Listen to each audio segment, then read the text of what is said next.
দুষ্মন্ত রাজা যদি হতাম আমি, শকুন্তলাকে চিনে নিতাম আমি।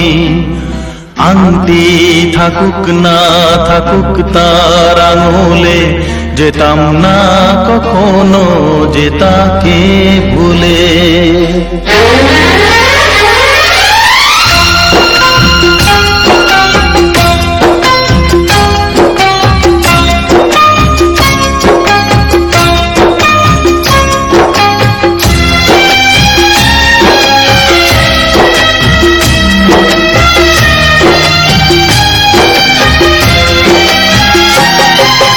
দুষ্মন্ত রাজা যদি হতাম আমি, শকুন্তলা